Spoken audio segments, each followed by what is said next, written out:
João capítulo 2.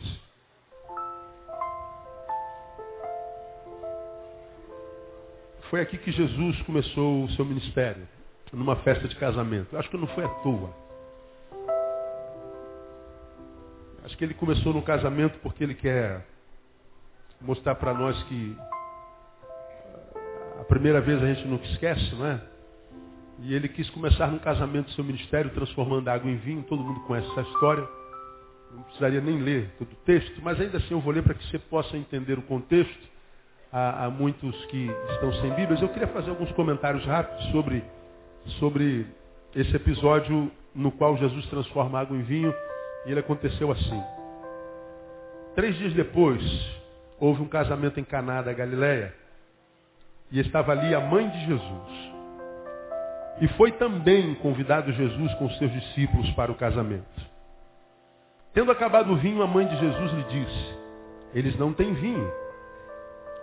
E tendo acabado o vinho, a mãe de Jesus, eu estou repetindo, ele não tem vinho. 4. Respondeu-lhe Jesus: mulher, que tenho eu contigo? Ainda não é chegada a minha hora.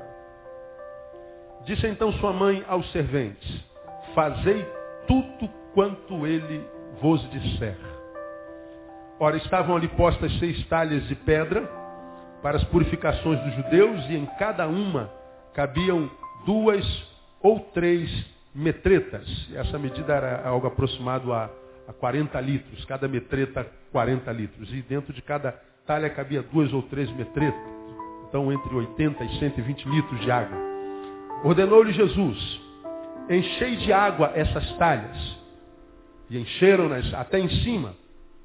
Então lhes disse: tirai agora e levai-o ao mestre-sala. E eles o fizeram.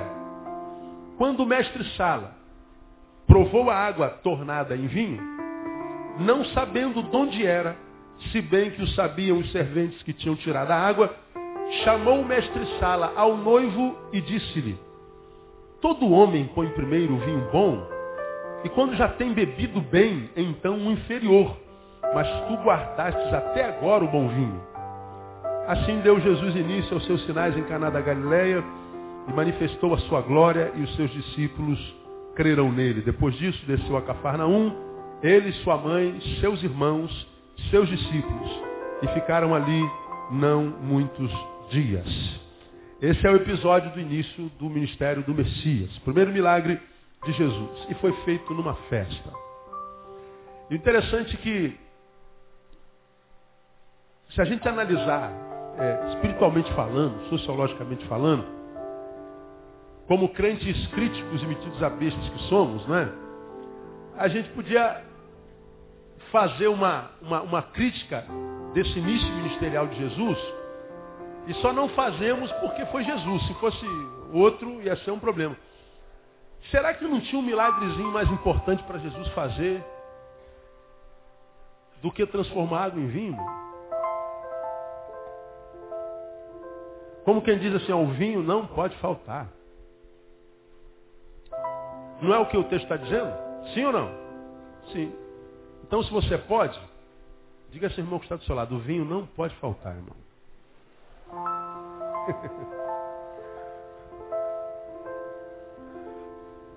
Aí os religiosos estão assim: claro, mas não é o vinho de hoje, pastor. Pelo amor de Deus, você tem que explicar aí, porque senão o pessoal vai sair daqui e vai encher a cara. Não é esse vinho, não é o vinho de hoje, é o suco de uva. Pois é, não disseram isso para Paulo quando celebrava a ceia lá na igreja de Corinto. Porque lá na igreja de Corinto, Paulo falou assim: pô, gente, vocês não têm vergonha na cara não? A gente vem para a ceia, um não consegue beber nem um cálice de vinho, o outro sai bêbado, torto. Porque o cálice ia passando assim de mão em mão, não chegava até o final, o cara entornava o vinho todo. Aí acabava o culto, o cara estava cheinho, não do espírito, mas do vinho. E o outro saia com sede. Não avisaram isso para Paulo, nem para avisar isso na igreja. Aliás, até hoje vinho não carrega álcool. O vinho é fermentado. Até hoje não tem álcool, não é? É fermentado. Mas eu não quero entrar no mérito teológico do vinho, mas eu fico imaginando aqui, eu falei: pô, Jesus, será que não tinha um lugarzinho melhor para o senhor? Sei lá, eu levantava um morto. Podia correr, sei lá. O senhor ia lá num culto fúnebre, estava o pessoal reunido, morreu uma pessoa muito importante, o senhor entrava lá como quem não quer nada, tocava no morto, o morto ressuscitava, eu acho que esse é um impacto muito maior. Sei lá, o senhor podia dar vista ao cego, né? Botava um coxo de pé. Agora o senhor vai para uma festa de casamento, o pessoal enche o pote. Quando acaba o vinho, o senhor entra com um milagre desse que dá um mau testemunho danado. Porque se ele fosse um crente evangélico, ele ia falar assim para Maria: não, Maria, isso é plano de Deus. Daqui para frente agora é só refrigerante. Agora eles vão celebrar com suco de caju, porque é assim que é casamento. Mas não, Jesus dá um mau testemunho danado. Ele vai e transforma a água em vinho.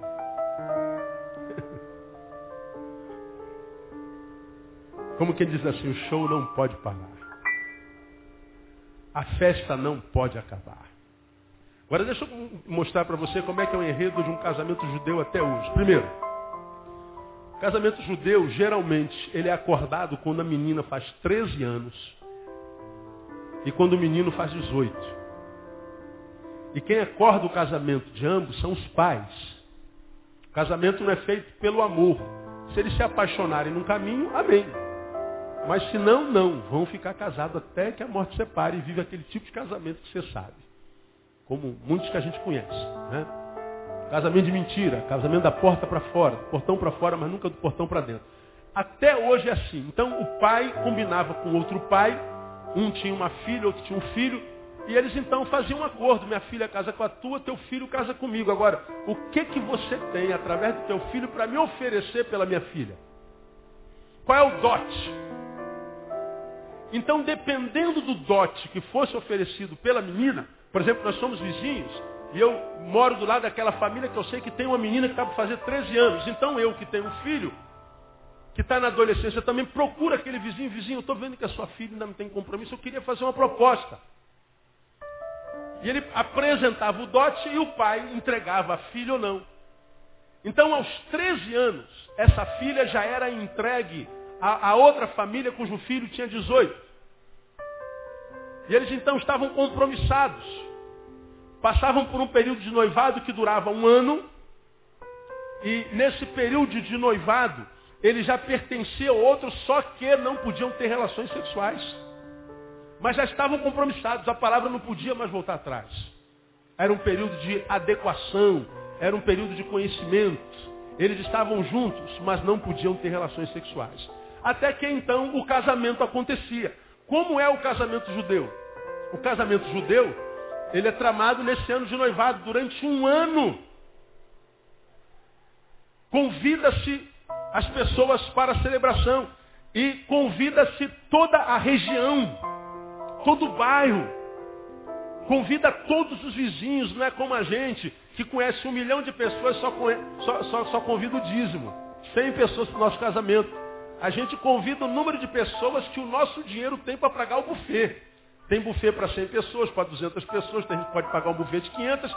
Quem pode pagar o buffet de 100 pessoas? Quantas pessoas você convida no seu casamento? 100. E se você tiver 101 amigos, lamentável, como diz Arnaldo, vai ficar de fora.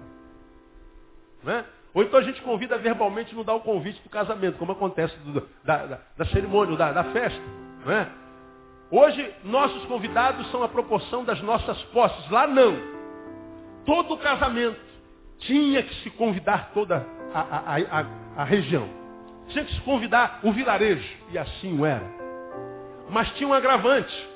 Uma festa de casamento durava 7 dias. Diga: oh! Imagina se fosse hoje, hein, irmão? 7 dias bebendo e comendo. Casamento é uma tristeza. A gente faz casamento. Tem gente que faz dívida do casamento nos primeiros 20 anos de casados. Vai passar 20 anos pagando o buffet. E não tem jeito. Tu convida aquele pessoal, ele vai pro teu buffet, come pouco e ainda sai reclamando. Irmão, comeu alguma coisa naquele casamento, irmão? Misericórdia, para fazer um casamento daquele é melhor nem fazer, né, irmão? Comi 2 salgadinhos só, não deu para trazer nada para casa. Miserável, ainda sai reclamando. Ele está comendo de graça, né, cara? E sai reclamando. Lá tinha que convidar todo mundo e a festa durava 1 semana. De sábado a sábado. O que aconteceu? No meio da semana acabou o vinho. Também, cara, tinha que acabar, não sei como é de onde tirar tanto vinho.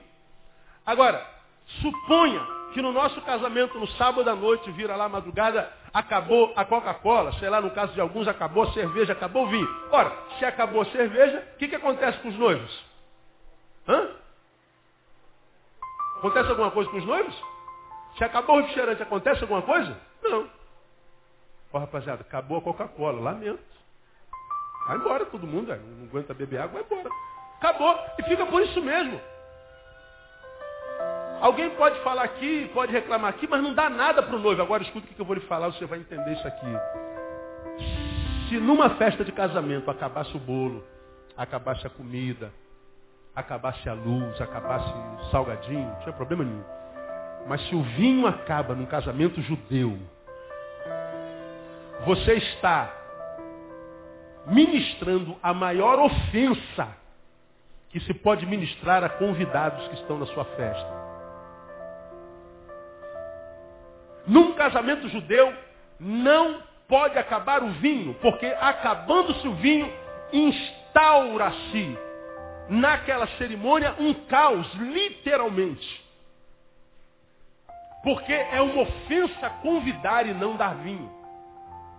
E mais, quando uma família, no casamento judeu, acaba o vinho na sua festa, esse término de vinho macula o nome de toda a família. E essa família vai ficar maculada por todo sempre. E eles creem que o término do vinho promulga um tempo de maldição naquela casa. Então não é como no meu casamento, no teu casamento. Olha, acabou o vinho, a gente acabou, é lamentável, o pessoal comeu demais, pode ir, desliga o som, vamos embora. Desculpa, não é assim. Se acaba o vinho, aquela família começa debaixo de maldição. Começa debaixo da maldição dos vizinhos, do sacerdote que faz o casamento, da própria família. É uma vergonha que macula as gerações, macula o nome. É ofensa. Então, quando você entende que terminar o vinho no casamento judeu não é a mesma coisa que terminar o vinho no meu casamento, no teu casamento, aí talvez você consiga começar a entender por que Jesus começou o ministério num casamento. Ele começou o ministério no casamento transformando água em vinho, porque ele não estava só dando cachaça para os outros beber, ele estava livrando uma família de começar a família debaixo de maldição. Ele estava livrando um casal de começar a vida de forma indigna. A transformação da água para o vinho não tem nada a ver com água e vinho ou vinho e água. Tem a ver com a dignidade humana. Muda a coisa ou não muda? Não é como no nosso. Acabou a água. Lamento, compra na cantina. Acabou a cerveja, vai no bar ao lado. Acabou o vinho, lamentável, bebe água. Mas não tem mais água gelada, bebe da bica. Lá não. Um casamento podia acabar no casamento se o vinho acabasse. De modo que o vinho tem um simbolismo muito maior do que aquele líquidozinho que muitos de nós gostamos. Tem um simbolismo muito maior do que uma bebida que a gente dá para encher a barriga de alguém. Aquele vinho simboliza a dignidade daquele casal. Aquele vinho simboliza a dignidade daquela família. Aquele vinho simboliza a honra de um nome, de uma família que, quem sabe, era respeitada por muitas gerações. O fim daquele vinho acabava com a honra daquela família inteira. Então por que Jesus começa numa festa? Porque Jesus sabe que numa festa, geralmente, não estamos aquele que nós somos em essência. Estamos aqueles que nós parecemos ser. Porque, como eu tenho pregado aqui repetidas vezes, numa coletividade nós nunca somos o que somos. Essa reunião, essa festa espiritual que a gente está fazendo aqui, é uma festa para a qual nós viemos, somos convidados pelo Pai, pelo dono da festa, e quando nós soubemos que tem culto às 18, às 10 horas, nós nos arrumamos para esse culto. Nós passamos a nossa camisa, nós passamos o nosso cabelo, nós escovamos o nosso dente, nós engraxamos o nosso sapato, nós nos arrumamos, nós investimos na nossa aparência para virmos à festa. Então uma festa, uma reunião pública, é uma reunião daquilo que nós parecemos ser, mas não é uma reunião daquilo que nós somos.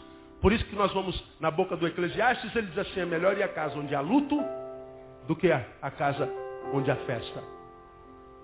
Porque no luto nós estamos diante do nosso futuro. Futuro comum. É melhor o fim das coisas do que o início. Porque no fim, quando nós estamos diante de um defunto, nós estamos diante daquilo que será eu amanhã. Agora, quando nós estamos diante de uma casa onde nasceu alguém, estamos diante de uma coisa que eu fui ontem. E sobre o ontem a gente já não pode fazer mais nada. Por isso que quando Jesus começa o seu ministério, ele começa numa festa. E ele começa numa festa dizendo assim, o show não pode parar do nosso futuro. Futuro comum. É melhor o fim das coisas do que o início. Porque no fim, quando nós estamos diante de um defunto, nós estamos diante daquilo que será eu amanhã. Agora, quando nós estamos diante de uma casa onde nasceu alguém, estamos diante de uma coisa que eu fui ontem. E sobre o ontem a gente já não pode fazer mais nada. Por isso que quando Jesus começa o seu ministério, ele começa numa festa. E ele começa numa festa dizendo assim, o show não pode parar. Só que ele não faz isso tão somente voltado pelo show. Ele aproveita o show para dizer assim, o mais importante do que aquilo que vocês parecem ser numa festa, é aquilo que vocês são em essência. E como eu sei que o vinho pode deteriorar a tua essência, manchar o teu nome, acabar com a tua honra, eu quero te dizer que eu estou preocupado com a tua honra, com a tua essência e com o teu nome. Eu me importo muito mais com aquele que você é do que com aquele que você parece ser quando está numa festa. Então o que Jesus está falando para nós é assim, a festa não pode acabar. Mas de que festa de fato ele está falando?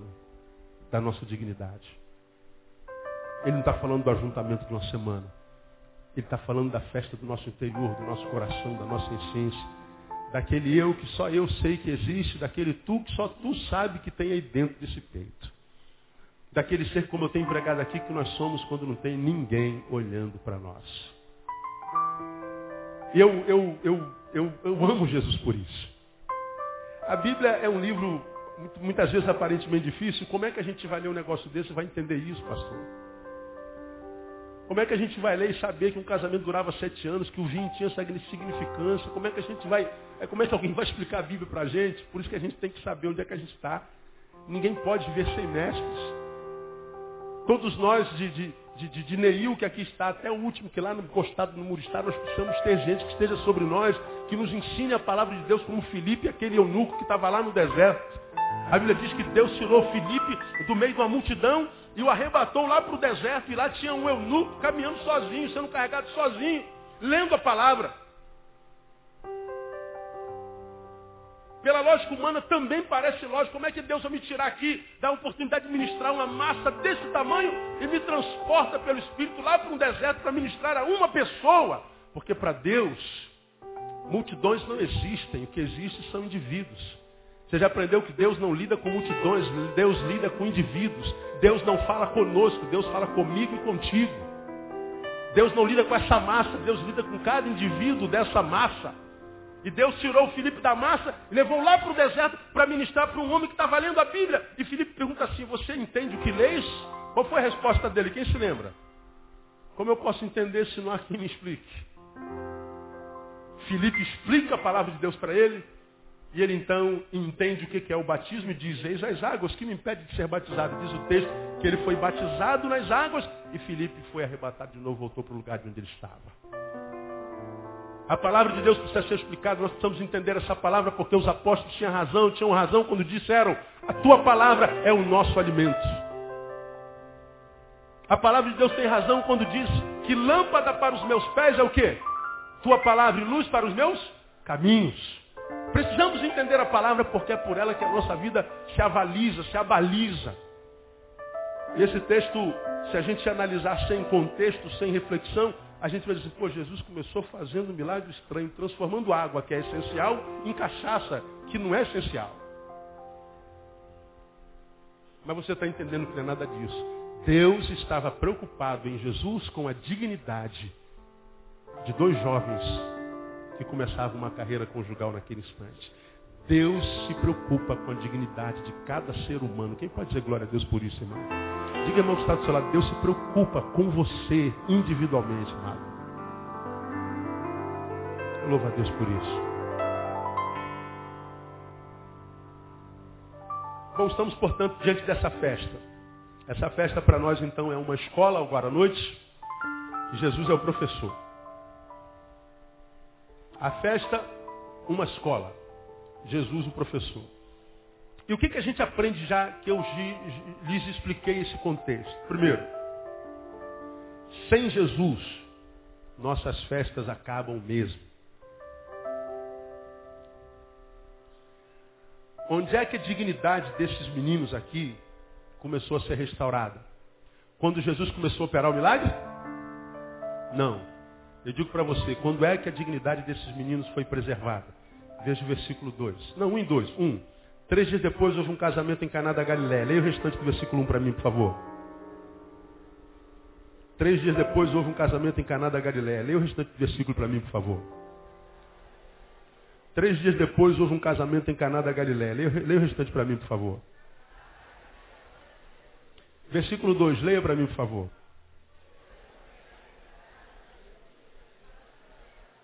Estava ali a Dona Maria. Não é isso? No versículo 2, também foi convidado quem? Jesus, o filho da Dona Maria. Maria foi convidada? Foi. Mas diz o texto explicitamente, Jesus também foi convidado. Diga para mim, quando é que a dignidade desses jovens começou a ser preservada? Quando convidou Jesus para fazer parte da festa. Imagine se Jesus não estivesse lá. Irmão, é isso aí, vira. Começariam de barra de maldição. O casamento deles acabaria no casamento. A história e a honra de um nome de uma geração inteira seria jogada no lixo se Jesus não estivesse ali. A festa acabaria, a honra acabaria, o bom nome daquela festa. Se Jesus não fizer parte das nossas festas, nós vamos viver a nossa vida vendo nossas festas acabarem sempre. E porque nós vivemos num tempo em que as festas, ou seja, os símbolos de alegria, os símbolos de graça, os símbolos de sorriso. Festa é símbolo de sorriso. Cantávamos alguns anos atrás uma música, se não me engano, do Projeto Vida Nova. Tu mudaste meu lamento em baile, me cingiste todo de alegria. Lembra dessa música? Tu mudaste meu lamento em baile, me cingiste todo de alegria. É em baile ou festa? Portanto a ti cantarei. Agora é minha, agora é minha. Tu mudaste meu lamento em festa. Tu mudaste meu lamento em baile. Festa é símbolo daquilo todo de alegria. É em baile ou festa? Portanto a ti cantarei. Agora é minha, agora é minha. Tu mudaste meu lamento em festa. Tu mudaste meu lamento em baile. Festa é símbolo daquilo que nos faz sorrir. Festa, eu vou repetir, é símbolo daquilo que traz sabor à vida. Festa é símbolo da reunião de amigos. Ninguém convida inimigo para o casamento, convida? Quando a gente imprime o convite do nosso casamento, a gente fica ansioso para a gráfica ligar e dizer assim, ó, teu convite está pronto. Você já casou, sabe disso. O convite chegou, a gente parte batido, sai mais cedo do trabalho para pegar o convite. E quando a gente pega o convite, a gente vai entregar o convite do nosso casamento para os nossos amigos.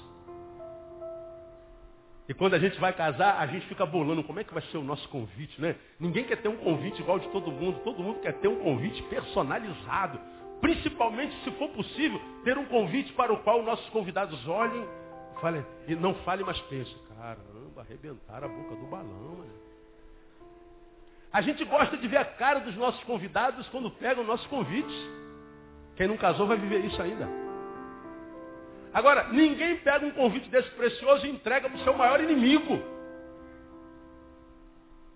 Ninguém pega esse convite e convida o ex-namorado da sua esposa, futura esposa. Não dá, irmão.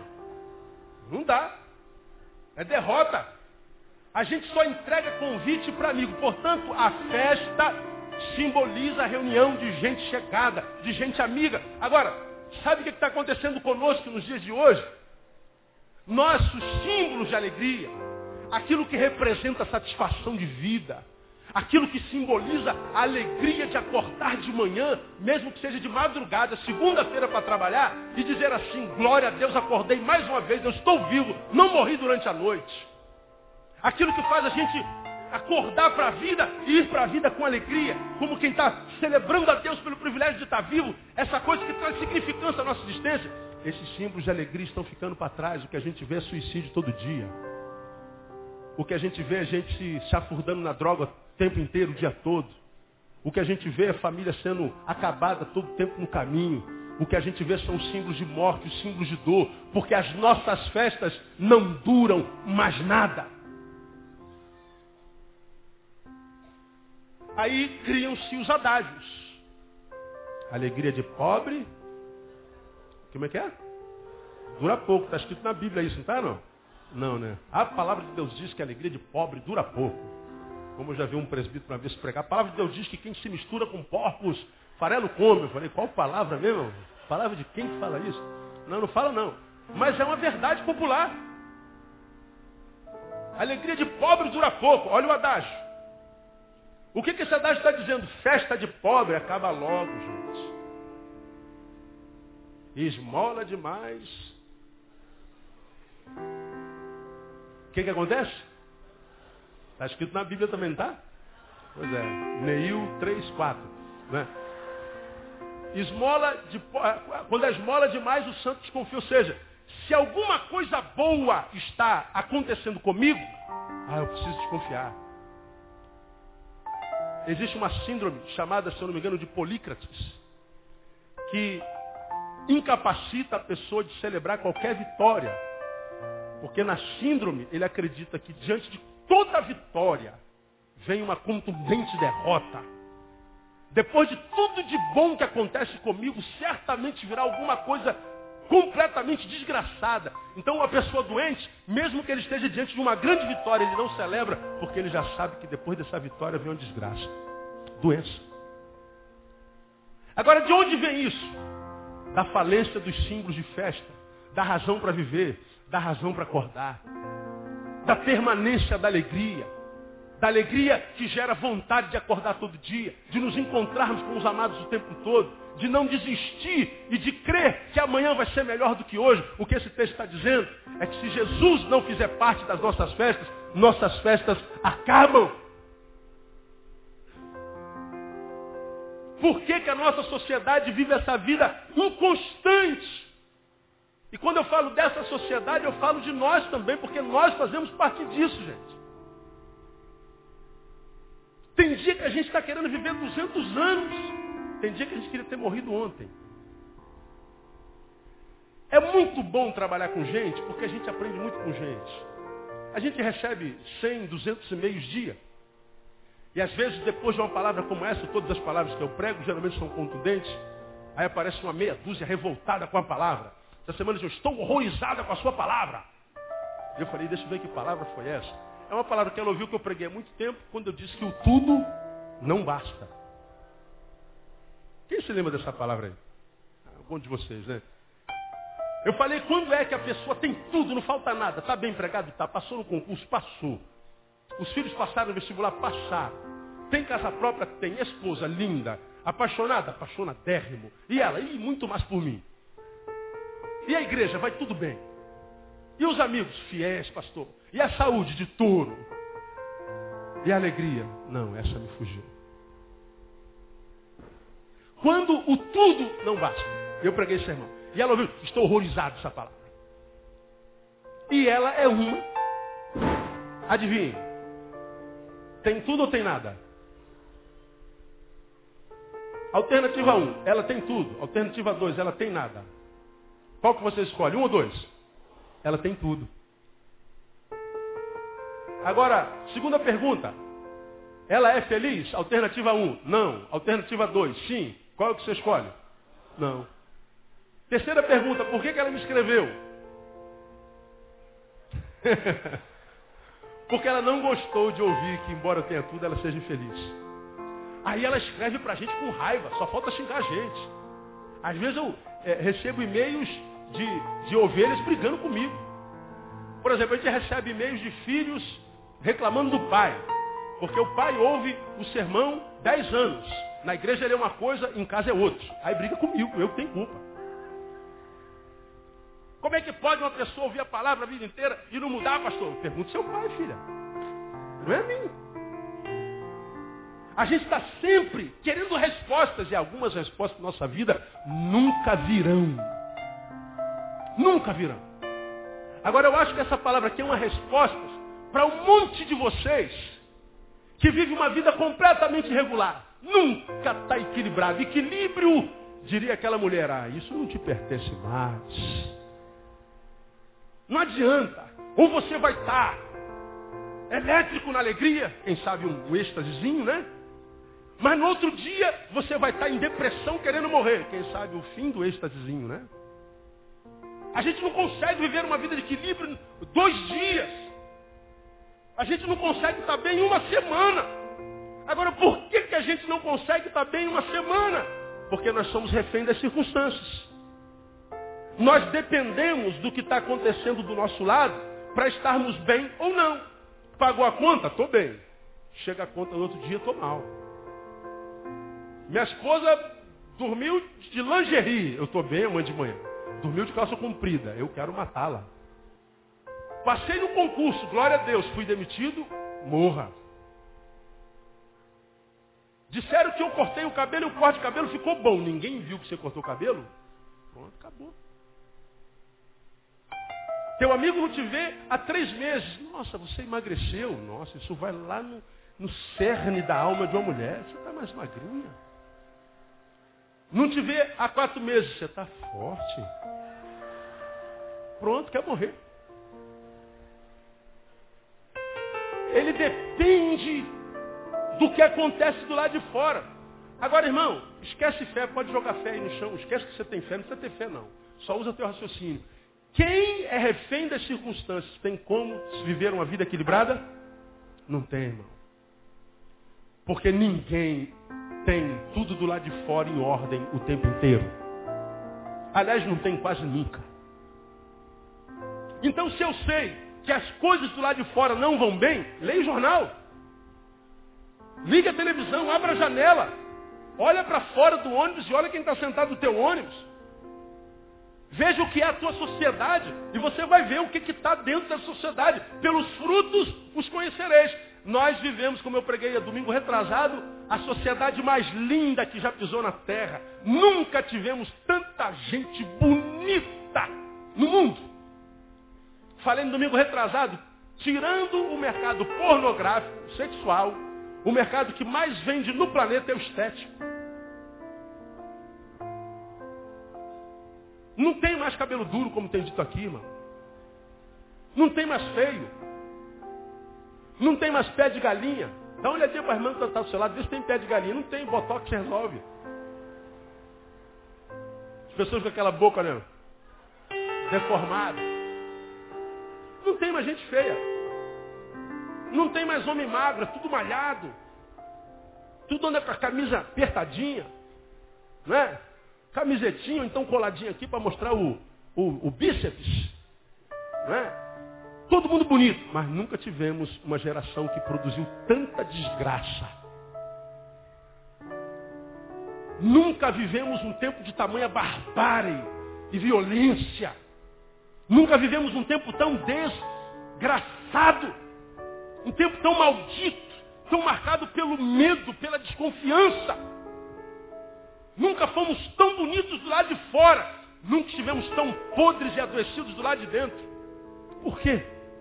Porque nós somos reféns das circunstâncias. E se nós somos reféns da produção dessa geração, nós vamos viver uma vida desequilibrada. Aí esse texto está me ensinando, portanto, o seguinte, irmão.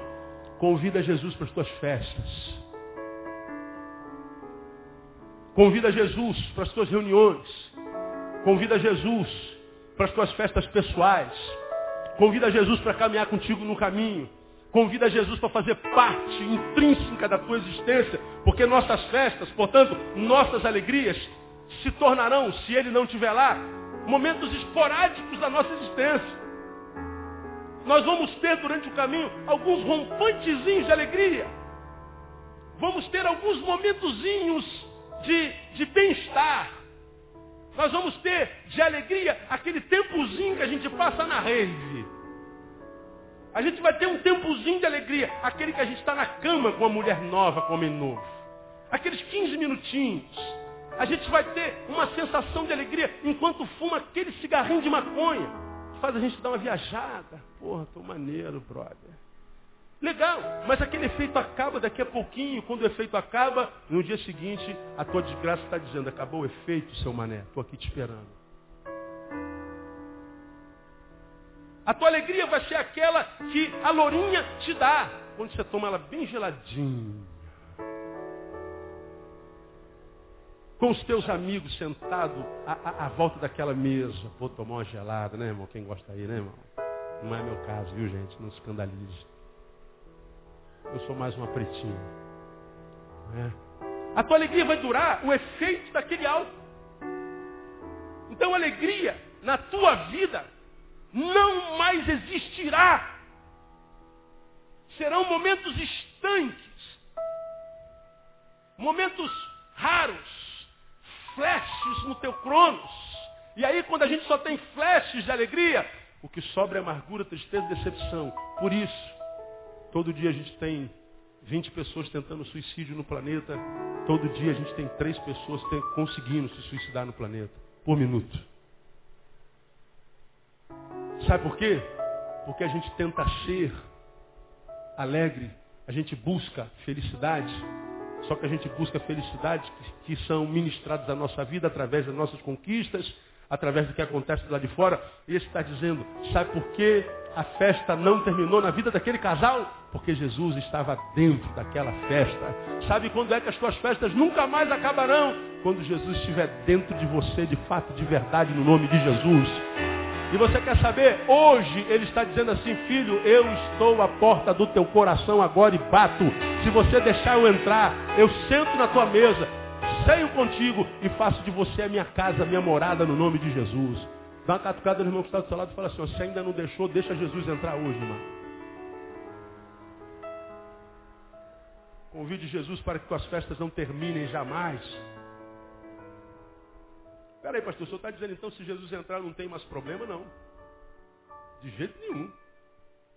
Quem tem Jesus no coração aqui, diga: eu tenho Jesus no coração, graças a Deus. Muito bem, pode abaixar a mão. Quantos de vocês que têm Jesus no coração têm problema aí? Diga: eu tenho problema. Essa reunião de problemáticos. Que vantagem tem? Simples. Simples. Quando a gente não tem Jesus, falei isso lá agora com os professores. A gente tem visto as pessoas sendo curadas, as pessoas sendo saradas. Quando a gente fala em cura, a gente só pensa num buraco ferido que foi tapado e não tem mais nada, não. A cura não se estabelece só quando a gente tapa o buraco. A cura se estabelece também e mormente quando a gente aprende a não ser mais refém do buraco aberto. Nem sempre a cura que Jesus estabelece na minha vida é tapar o buraco. Mas é dizer assim: Neil, esse buraco não tem como ser tapado. Mas eu vou te tornar um ser tão maduro, tão grande, que esse buraco na tua vida não vai ter mais o poder e a influência que ele tem agora, que você é tão pequeno porque não me conhece. Mas de onde o senhor tirou isso, pastor? Da vida de Paulo. Ele fala que tinha um mensageiro de Satanás a esbofeteá-lo, um espinho na carne, a respeito do qual ele orou a Deus 3 vezes, tira. Aí você fala: mas orou só 3 vezes, pastor? É porque tem que entender o contexto. 3 era o número da perfeição daquele contexto. E eles entendiam, não sei de onde tiraram isso, que o maior número que eles podiam orar eram 3 vezes. De modo que quando Paulo diz assim, a respeito do qual orei 3 vezes, eu orei tudo o que eu podia. Fiz tudo o que eu podia para Deus me curar. E Deus falou assim: não, Paulo. Você está pedindo para eu tirar o espinho? Não. Você está pedindo para eu tapar o buraco? Não. O buraco vai ficar aí. O espinho vai ficar aí. Eu vou te curar não tirando a doença.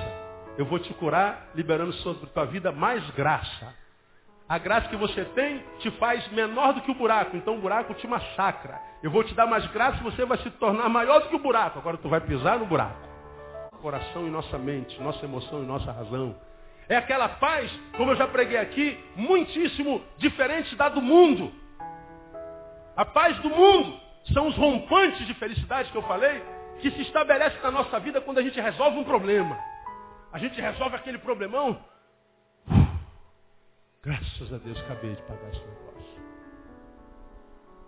Irmão Marcelo tem uma palavra de Deus para a tua vida, amado. Irmão Ronaldinho, Deus me deu um sonho a teu respeito, irmão. Você é sua esposa maravilhoso. E eu e minha esposa vamos ministrar sobre a sua vida hoje, depois do culto. Aí quando acaba o culto, onde é que nós paramos? Puf, puf, puf, puf. Mentira. A gente ouviu um sermão evangélico a vida inteira. Basta que você aceite a Jesus e a tua vida mudará. Basta aceitar Jesus de verdade? Basta aceitar Jesus. Não adianta chamar Jesus. O mundo são os rompantes de felicidade que eu falei, que se estabelece na nossa vida quando a gente resolve um problema. A gente resolve aquele problemão. Graças a Deus, acabei de pagar esse negócio. Irmão Marcelo tem uma palavra de Deus para a tua vida, amado. Irmão Ronaldinho, Deus me deu um sonho a teu respeito, irmão. Você é sua esposa maravilhoso. E eu e minha esposa vamos ministrar sobre a sua vida hoje, depois do culto. Aí quando acaba o culto, onde é que nós paramos? Puf, puf, puf, puf. Mentira. A gente ouviu um sermão evangélico a vida inteira. Basta que você aceite a Jesus e a tua vida mudará. Basta aceitar Jesus de verdade? Basta aceitar Jesus. Não adianta chamar Jesus para dentro de casa, não adianta dizer que Jesus foi convidado para a nossa festa, para a nossa vida, para a nossa família, se nós não damos atenção a Ele. Quantas do nosso futuro? Futuro comum.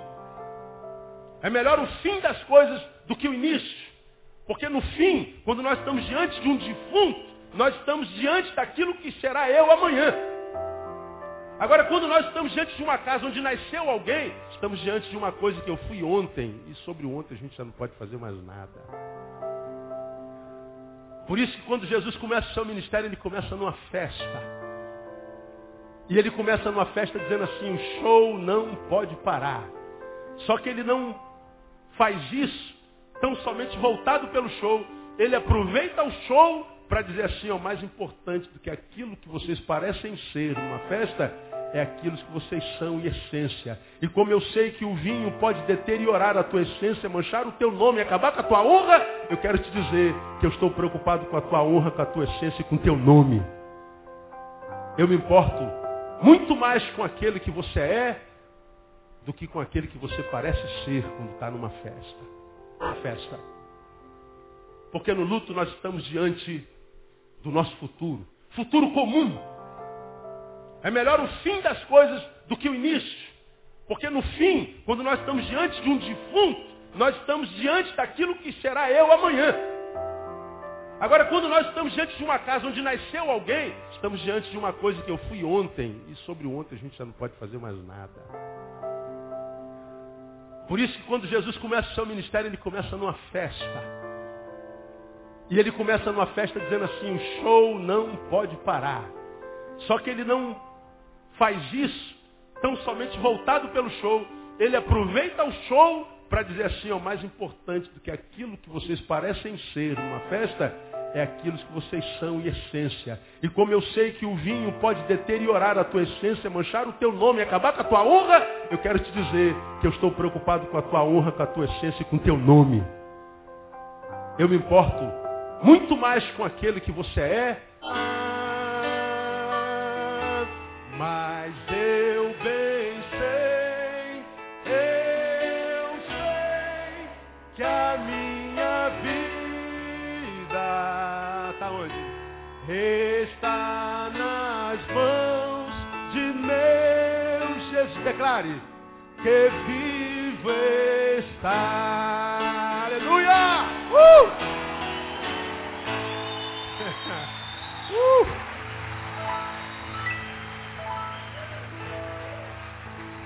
Aquele ali não. Aquele ali é o de Nietzsche. Jesus foi convidado para a festa, não foi? Filho da Dona Maria. A Dona Maria chamou os meninos e falou assim, ó, fazei tudo quanto que ele vos mandar. Ó, vocês não conhecem o cara, mas eu conheço. Pode largar na mão dele. Largar na mão dele está em boas mãos ou não está? Diga assim para o irmão que está do seu lado, larga na mão dele, irmão. Ele precisa ser mais do que um quadro na parede. Ele precisa ser mais do que um livro aberto na cômoda. Ele precisa ser mais do que alguém a quem nós emprestamos alguns míseros minutinhos da nossa vida no final do dia.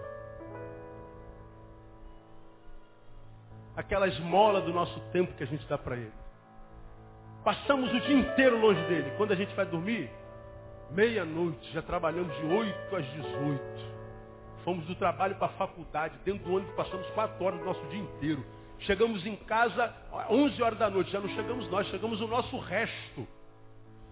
E o restinho de nós dá um restinho de tempo para ele. Quando você senta na cama, às vezes ele nem senta, cai, tu deita e não tem que orar. Aí tu levanta, ó Deus, muito obrigado por esse dia, em nome de Jesus, amém. Puf.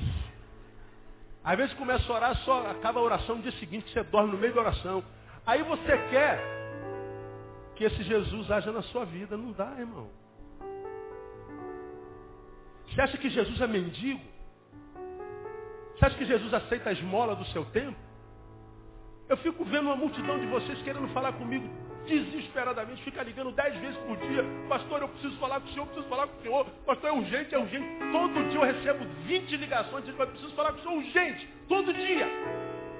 Agora, comigo acha tempo para falar. Comigo pega licença no trabalho durante meio-dia para falar. Comigo falta o trabalho para falar. Agora, para Jesus, quer dar um restinho do resto do seu tempo no final da noite. E você acha que Jesus vai ouvir? Você acha que Jesus vai aceitar a esmola? Deus não é mendigo. Ele fala o tempo inteiro na sua palavra das primícias. A Ele as primícias. A Ele o melhor. Então Jesus, para que Ele transforme a nossa vida em festa, e para que a festa da nossa vida não acabe nunca, eu preciso convidar Jesus para fazer parte dela. E preciso gastar tempo com Ele. Eu não posso falar com Jesus só domingo. Eu não posso ter uma relação com Ele dominical. Porque senão você cai no meio dessa geração desistente, cuja vida está arrebentada em todas as áreas da vida, e toda vez quebra a boca para perguntar: por quê, pastor? Por quê, pastor? Por quê, pastor? Oh, pastor, por quê? Pastor, por quê? Olhe-se no espelho, você vai ver a razão. Você vai ver a causa. É porque Jesus é um adorno na tua vida. Jesus é um quadro. Jesus é alguém para quem você confere e dedica alguns minutos da sua vida. Jesus é um supermercado existencial. Você só se lembra de ir ao mercado quando a tua despensa esvazia. E aí Deus precisa esvaziar nossas dispensas muitas vezes, que é para a gente falar com Ele, para que nós estejamos com Ele. Às vezes Deus nos empurra para o meio da cova para dizer assim: eu estou com saudade de você, filho. E você só fala comigo quando você está sentindo dor. Você só lembra de mim quando está faltando alguma coisa. Como eu sinto saudade de você, às vezes tem que tirar alguma coisa que eu lhe dei para você se lembrar de mim. Às vezes tem que jogar um pouquinho a caminho do buraco para que você se lembre de mim, porque eu sinto saudade de você. Eu não queria fazer isso, eu não queria permitir isso. Mas se você estivesse na minha presença todo dia, você ia ver que a tua vida ia se equilibrar. Mesmo que as circunstâncias estivessem diante dessa tempestade que está caindo no Brasil e acabando com a cidade. Ia acabar tudo lá de fora, mas você ia ficar de pé. Você ia ver que você podia passar por meio da pior batalha que o ser humano pode passar. Você poderia passar por meio de toda a guerra, de modo que se você passa no meio de uma batalha sangrenta como essa da qual o salmista fala: 1000 cairão ao meu lado. O que mais? 10.000 à minha direita. Para aí. 1000 cairão aonde? Do lado. E 10.000? Quantos caídos então? Quantos mil? 11.000 caídos. Essa batalha é uma batalha pequena ou grande? 11.000 mortos. Grande, né? Então a batalha é sangrenta, a batalha é violenta, muita gente caindo no caminho. Mas o restante do versículo diz, embora 1000 tenham caído ao meu lado, 10.000 à minha direita. Ou seja, eu estou numa batalha sangrenta, feroz, todavia, eu não serei o quê? Atingido. Exatamente como aconteceu com Jó. Não, pera aí, pastor, como Jó? Pelo amor de Deus, pastor. O cara perdeu 10 filhos, perdeu casa, perdeu mulher, perdeu família. É verdade. Satanás tocou em tudo do lado de fora. Do lado de dentro, Satanás conseguiu tocar? Não. Jó disse, nu saí do ventre da minha mãe. Nu tornarei para a terra, para o pó. O Senhor o deu, o Senhor o tomou. Mas ele diz, bendito seja o nome do Senhor. Satanás, tu pode tirar tudo que eu tenho do lado de fora, mas tu não pode tirar o espírito de adorador no qual Deus me tornou. Agora, por que é importante saber disso num momento como esse? Porque a Bíblia diz que Deus está à procura de verdadeiros o quê? Adoradores. Por isso que Jó não foi tocado. Ele não foi deformado da qualidade de adorador para murmurador. Quando tudo estava bem, ele adorava. Quando tudo esteve mal, ele adorava. E porque ele adorava, Deus restituiu a Jó muitas vezes mais. Da mesma forma como Deus pode fazer infinitamente mais abundantemente além daquilo que você possa pensar ou pedir.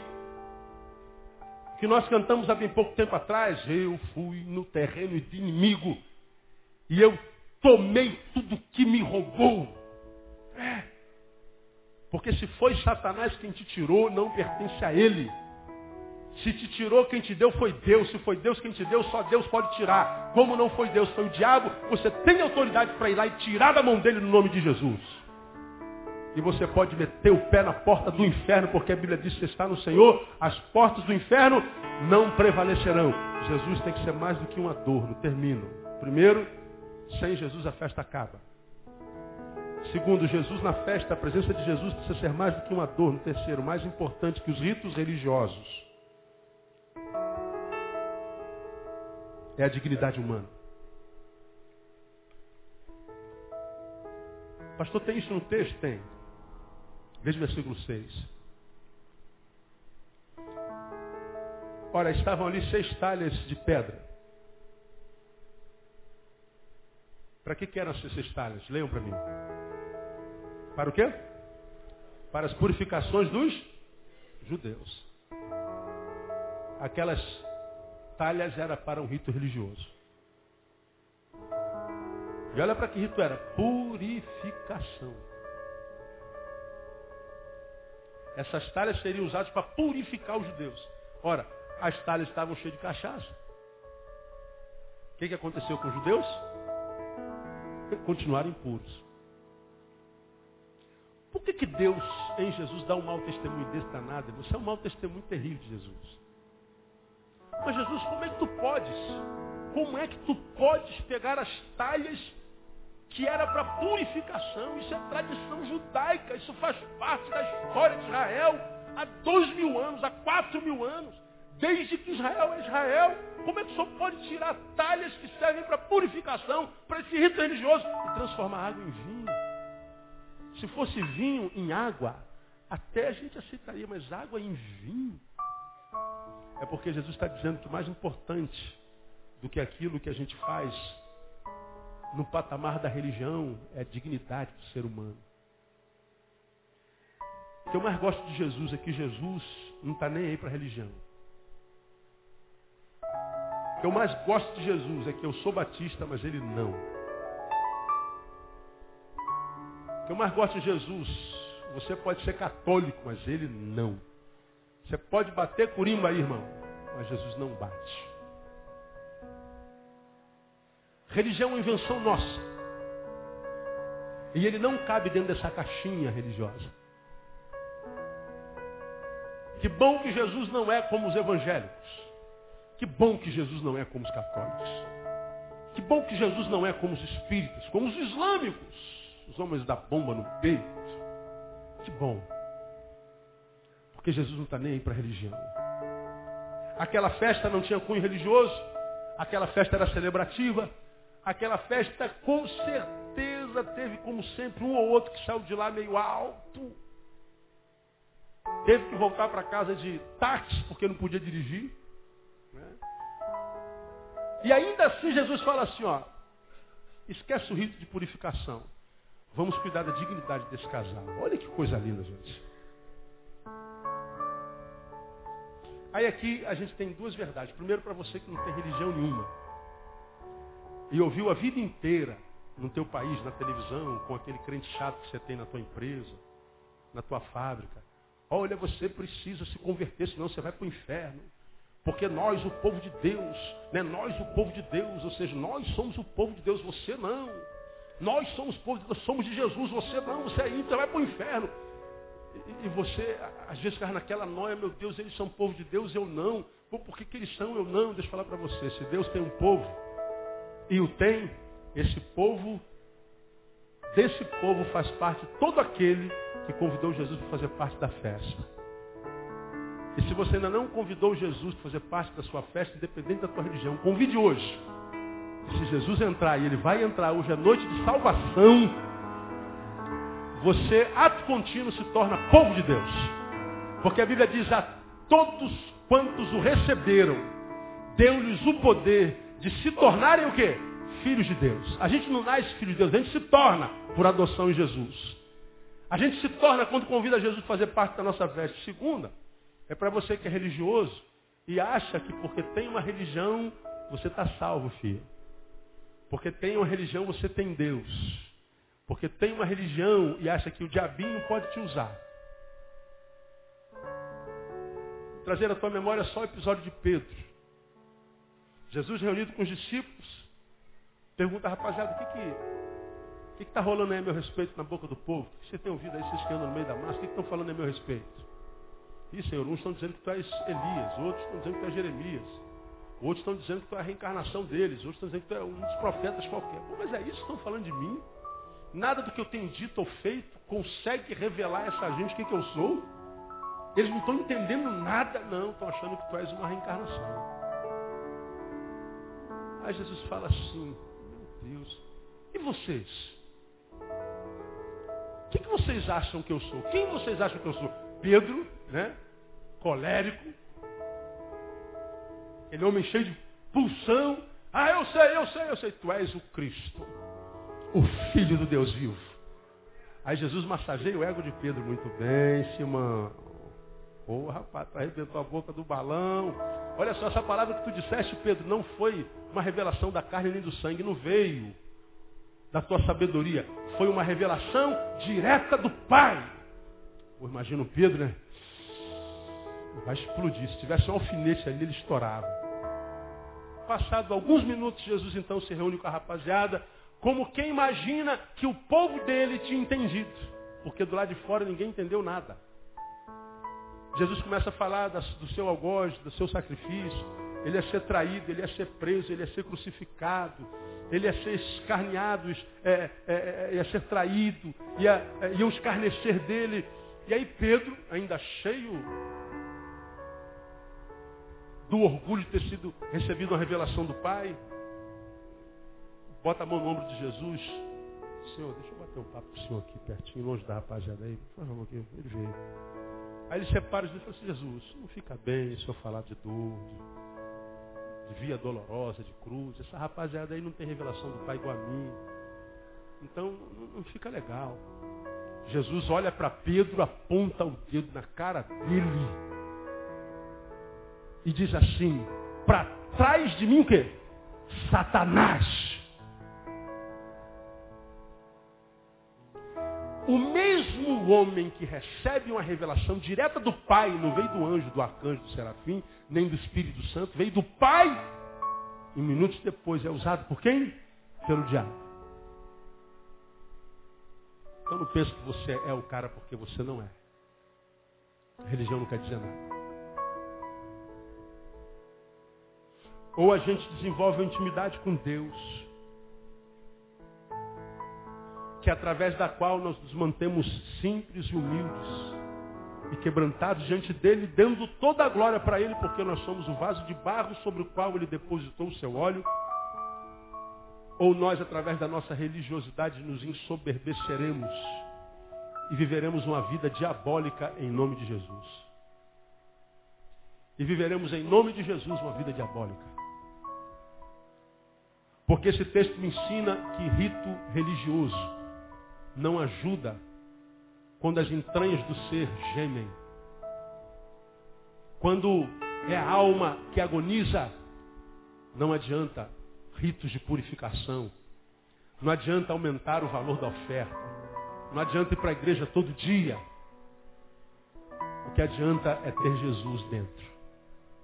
O que adianta é ter intimidade com Ele, é fazer tudo o que Ele disser. E fazer tudo o que Ele disser é ser discípulo. É fazê-lo da vida Senhor.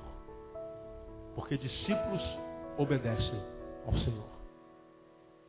Então eu terminei a minha palavra. Nós estamos entrando numa semana de festas. Eu não sei como é que serão tuas festas. Mas essa do peru, do chester, da rabanada, da farofa, da Coca-Cola, do vinho, ela é cronológica, ela começa e acaba logo. Mas a festa que Ele quer fazer na nossa vida, dentro de nós, em nós e por nós, essa festa começa quando Jesus entra de fato, de verdade. Quando Ele é convidado. Quando depois de estar dentro nós gastamos tempo com Ele. Quando dentro de nós o tempo com Ele gastamos, mantemos-nos humildes, simples e dependentes da sua graça. E eu vou dizer para você, mesmo que do lado de fora se instaure a geografia da tristeza e da dor, dentro, a paz de Deus, que excede todo entendimento, guardará seu pensamento, seu coração em Cristo Jesus nosso Senhor. A vida só encontra sentido em Jesus. Nossas festas só permanecem em Jesus. E se você não acredita nisso, meu irmão, eu não tenho nada a ver com isso, mas eu apelaria o teu bom senso. Você vive sem Jesus até hoje, não é? Não gosta de crente, pastor, nem eu. Não estou falando de crente. Não gosta de igreja, pastor, eu não vou em quase nenhuma quando não é minha. Ah, eu não gosto de cabresto, pastor, nem eu, não sou cavalo. Agora, essa sua liberdade religiosa, essa sua não fé em nada, sua não crença em nada, levou você até hoje. Como é que está a tua vida hoje? Queria desafiar você, que diz que não crê em nada, não acredita na palavra, não crê em Deus, não quer saber de Jesus, não gosta de crente, não gosta de porcaria nenhuma voltada para a religião. Eu queria desafiar você, quem sabe, se você tivesse um espelho aí no teu bolso, olhar no espelho e falar assim: você é feliz? Sem fé, sem nada, sem palavra, sem Deus, sem Jesus? Está valendo a pena a tua vida ou tua vida é só uma mentira? Responda para você. Diz para você que você está como gostaria de estar, é o que gostaria de ser. Diz para você que se Deus existe e é bom, a vida que você vive hoje foi o que um Deus bom planejou para você.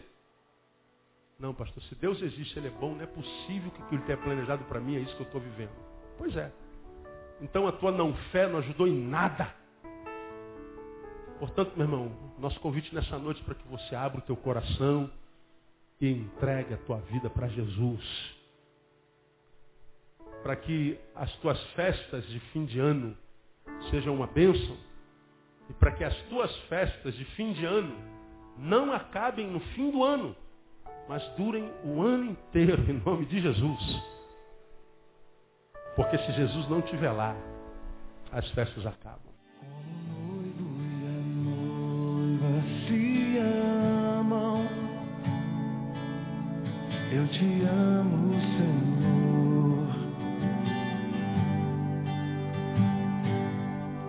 Como noivo e a noiva se abraçam, eu te abraço, Senhor.